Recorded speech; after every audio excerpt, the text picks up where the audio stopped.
Hi అండి. వేడి వేడి అన్నంలోకి కారం కారంగా ఉండే ఈ ఉసిరికాయ పచ్చడి తింటూ ఉంటే చాలా బాగుంటుందండి. సి విటమిన్ అధికంగా ఉంటుంది. అలానే హెయిర్ గ్రోత్‌కి కూడా చాలా బాగా పనిచేస్తుంది మన ఉసిరికాయ పచ్చడి అనేది. మరి ఈ నిల్వ పచ్చడిని ఎలా రెడీ చేసుకోవాలో ప్రాసెస్ అయితే వాచ్ చేయండి.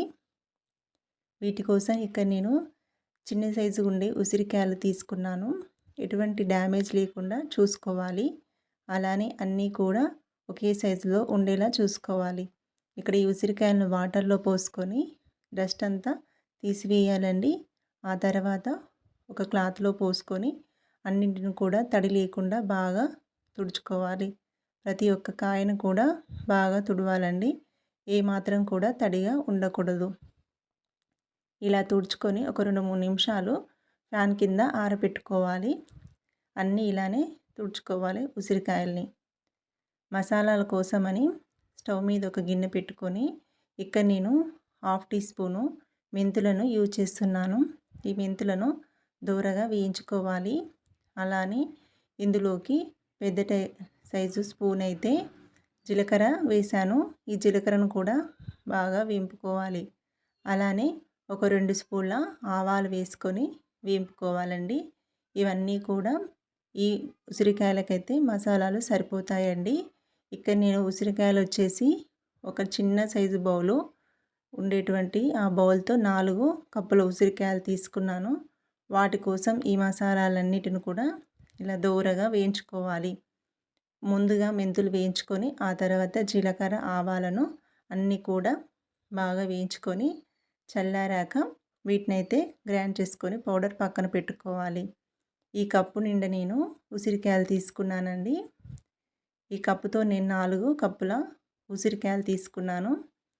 ఇలా మనం కొలుచుకున్నట్టయితే మనకు కొలతలు అనేవి పర్ఫెక్ట్గా తెలుస్తాయి.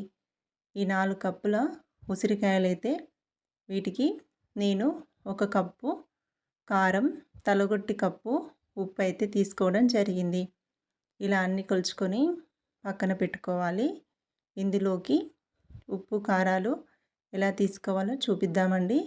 అలానే ఈ ఉసిరికాయలకి చిన్న చిన్న ఘాట్లు అయితే పెట్టుకోవాలి.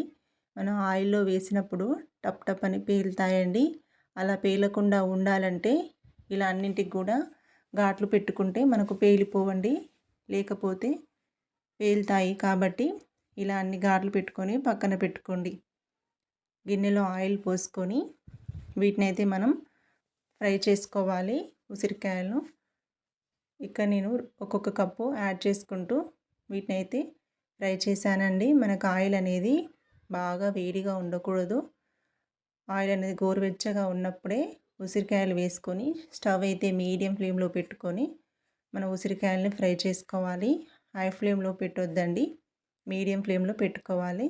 ఇలా ఈ విధంగా ఉడికితే సరిపోతుంది. మనం ఫింగర్స్తో ఒత్తగానే అందులో నుంచి ఇలా మంచిగా మనకు మెత్తగా టచ్ కావాలి.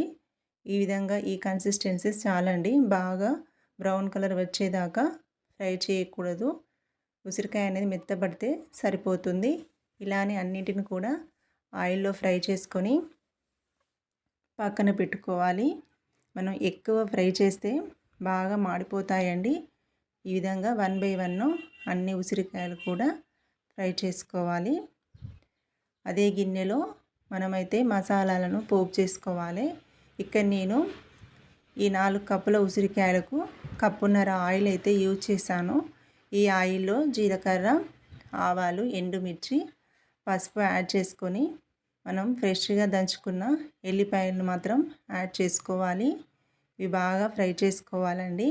ఈ మొత్తం ఫ్రై అనేది చల్లారాకనే మనం ఉసిరికాయల్ని యాడ్ చేసుకోవాలి. కొంచెం ఇంగువను యాడ్ చేసి పోపు అయితే చేసుకోవాలి. ఇందులోకి నేను 1 కప్పు నిండా కారం తీసుకున్నాను. అలానే తలకొట్టు కప్పు ఉప్పు అయితే తీసుకున్నాను. 4 కప్పుల ఉసిరికాయలకి 1 కప్పు కారం, తలకొట్టు కప్పు ఉప్పు, అన్నీ వేయించుకున్నటువంటి మసాలాలు కూడా 1 తలకొట్టి కప్పు తీసుకోవడం జరిగింది. వీటన్నింటిని కూడా మనం ఆయిల్లో పోసుకోవాలి. ఆయిల్ అనేది గోరువెచ్చగా ఉన్నప్పుడే ఈ మసాలాలన్నీ యాడ్ చేసుకోవాలి. ఇలా యాడ్ చేసుకున్న తర్వాత మనకి మసాలాలు వేసుకున్నాం కదా, ఈ ఆయిల్ అనేది మొత్తం చల్లారిపోవాలి. ఆయిల్ అయితే అస్సలు వేడిగా ఉండకూడదు. ఆయిల్ మొత్తం చల్లారాక ఫ్రై చేసుకున్న ఉసిరికాయల్ని ఇందులో వేసుకోవాలి. మనకి ఇలా చూస్తుంటే ఆయిల్ ఎక్కువ అనిపిస్తుందండి. మనకు ఉసిరికాయలు మొత్తం ఆయిల్ బాగా పీల్చుకుంటాయి. పీల్చుకొని మనకు పర్ఫెక్ట్‌గా ఆయిల్ అనేది సరిపోతుంది. ఆయిల్ కొంచెం ఎక్కువగా ఉంటేనే మనకు కలర్ అనేది బ్లాక్ కాదండి పచ్చడి.